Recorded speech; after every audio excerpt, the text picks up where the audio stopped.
You're listening to Now I've Heard Everything, conversations with the icons of our time.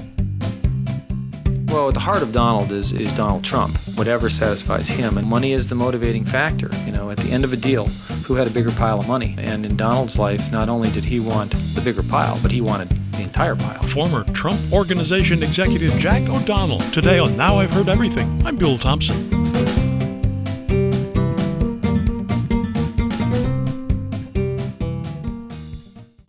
For 3 years, back in the late 1980s, Jack O'Donnell worked for Donald Trump. O'Donnell rose from senior vice president to the presidency of the Trump Plaza casino in Atlantic City. In that capacity, O'Donnell had a front-row seat to how Donald Trump, the businessman, operates. And what he saw, he says, is a shrewd deal-maker, a not-so-great manager, and a man motivated essentially by how big a pile of money he could accumulate. Now, about 4 years after Donald Trump published his book, The Art of the Deal, Jack O'Donnell wrote his own book called Trumped, in which he revealed the side of the deal-maker that he saw in his day-to-day work. So here now, from 1991, Jack O'Donnell. Much of what has been said about Donald Trump has really come from his own mouth, and I think there are people that are waiting to hear really the inside story, what he's like behind closed doors when the cameras are not around. This is not actually a biography, though. No, it is not. No, this book is kind of an interesting book. It's written in almost a novel type style. There's a story to it. We do a lot of character development, and it's about the 3 years that I worked as the president of Trump Plaza. And it just takes the reader behind the scenes, and there's some tragedy in the book, there's some comedy in the book, and it is a kind of a character development of Donald's personality, which is pretty interesting. First day, first time you saw him, how did he strike you? Well, I was, filled with anticipation. Obviously, I was coming to work for an individual that by anybody's definition at that point was one of the most successful men in America. Certainly was one that was being described as the man with the Midas touch. So I was a little bit, keyed up for it. But my first impressions, I have to admit, were a little bit disappointing because I was excited to talk about business. And what Donald, wanted to do is sit down and talk a little bit about himself. And most importantly, he grilled me about a former employer that I had, meaning Steve Wynn, wanting to know his personality and his little quirks that he had in life, which I found quite amusing because I realized early on in that conversation that there was a definite paranoia toward competition, and there was this. There were rumors that Wynn and Trump were not the best of friends, but this really highlighted it. He was. I found out that Wynn was a guy that really intimidated Trump. But I don't suppose you get to be a billionaire by not being a little paranoid. You have to be a little bit. You have to be watching over your shoulder, don't you? Oh, sure. I think so. I think from Donald's case, he was a guy that had nothing to fear. Steve Wynn had just sold his casino in Atlantic City, and there was still, though, this.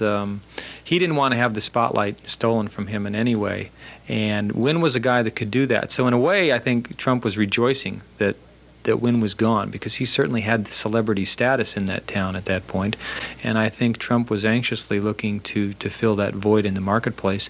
And as someone that was responsible for marketing, I wanted Trump to fill that void because I thought that he could.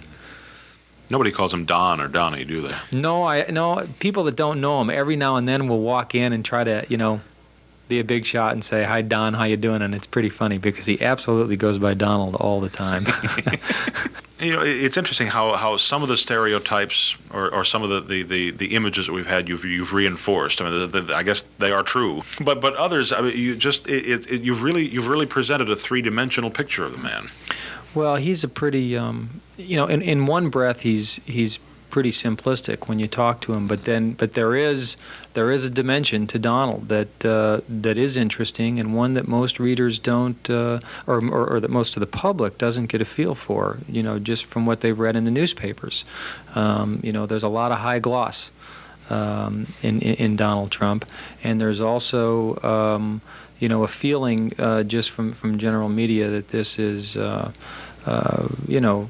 a bright and compassionate type person at times, but unfortunately, there's a darker side.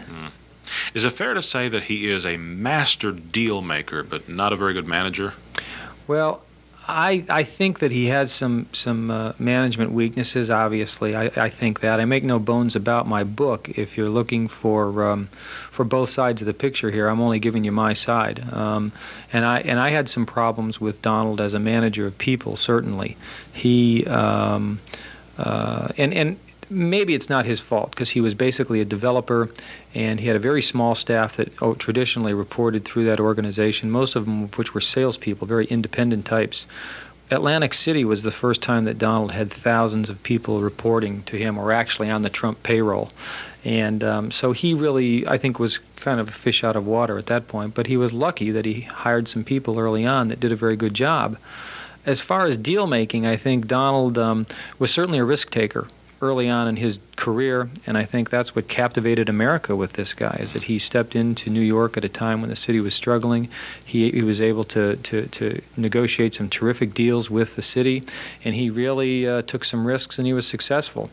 I think as time has played out, unfortunately, though, Donald might have been a shrewd deal maker in terms of the deal itself, what he was maybe able to purchase certain assets for. But unfortunately, Donald made a couple of mistakes.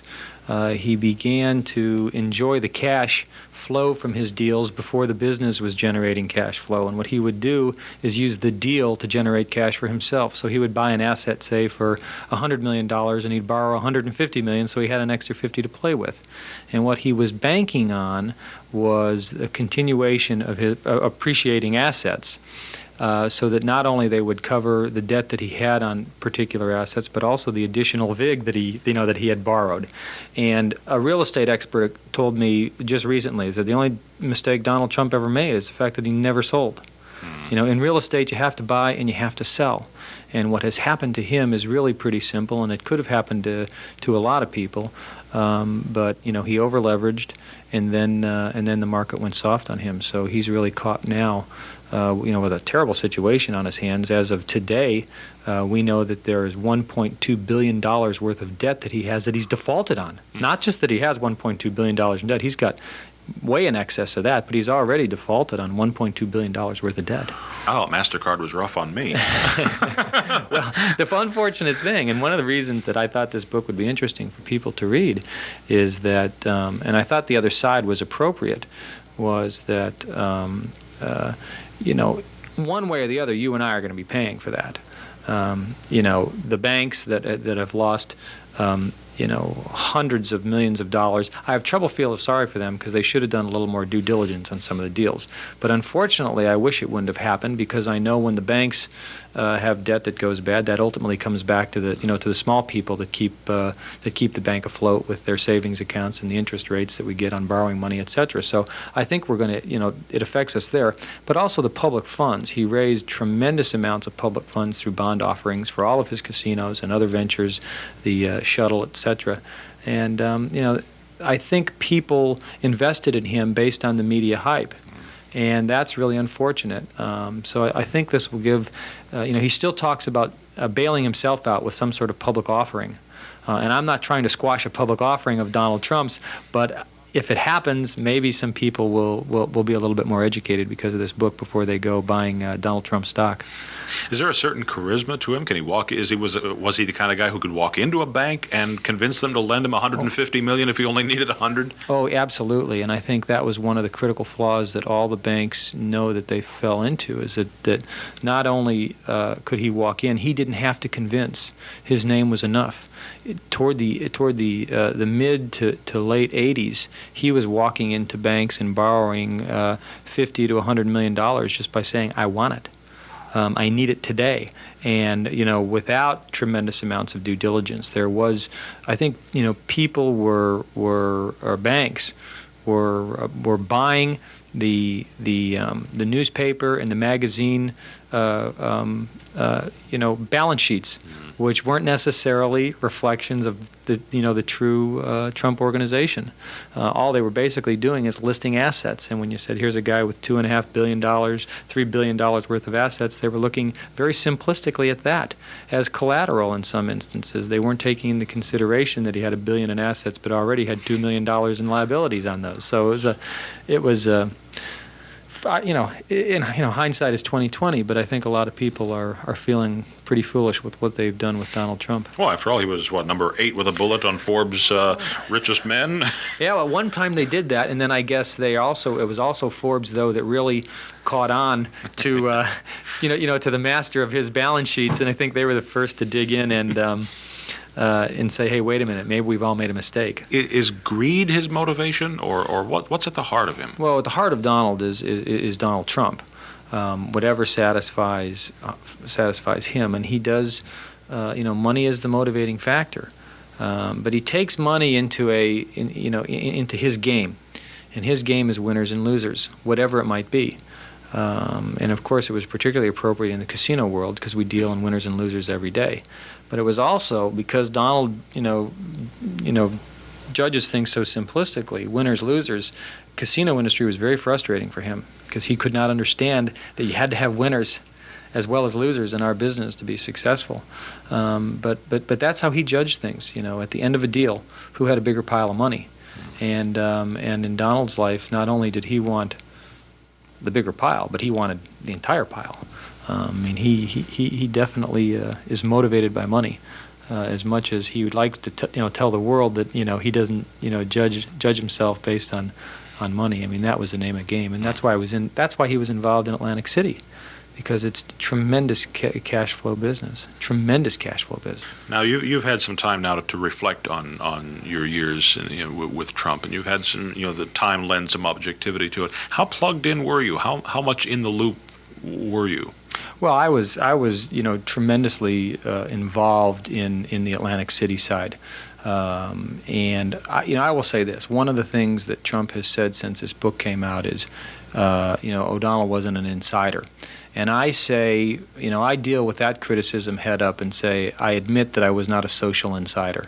I had no interest in running around, into the wee hours of Saturday, Sunday, Monday mornings and dealing with Donald's social life and the crowd that he hung out with in Atlantic City. Absolutely had no interest in that. So I was not in the social circle. But I will tell you that I was a guy that came into his organization as the senior vice president of marketing. And in 3 years, I went from the executive vice president to the president of what was his only profitable business. For him to say that I wasn't an insider from a business standpoint is almost laughable, because I was running a business that was generating as much as $75 million in cash for Donald on an annual basis. And believe me, Donald talked to me about cash and about that business all the time. I've been a guy that was successful prior to knowing Donald. I've been successful afterward. If he wants to tell the world that the president of his only profitable company wasn't an insider, so be it. I can't fight him, Yeah, you tell some fascinating stories about coming to him with numbers he didn't like. Well, yeah, that was one of the frustrations. If I list, when people ask me sometimes the simple question, why did I leave? It's just too simple, because it's really a compilation of many things that drove me out of there. One of them was the fact that you couldn't manage the business as a true business. You had to manage it to the ego. And one of the stories in the book deals with some projections that we were doing for the year 1990. Now you have to understand, this is a $350 million business that I was running with close to 4,000 employees, many of which were experts in marketing, financial experts, planning strategists, etc., that developed our business. And as a team of people, we focused really for 5 to 6 months on the coming year in terms of our budgets.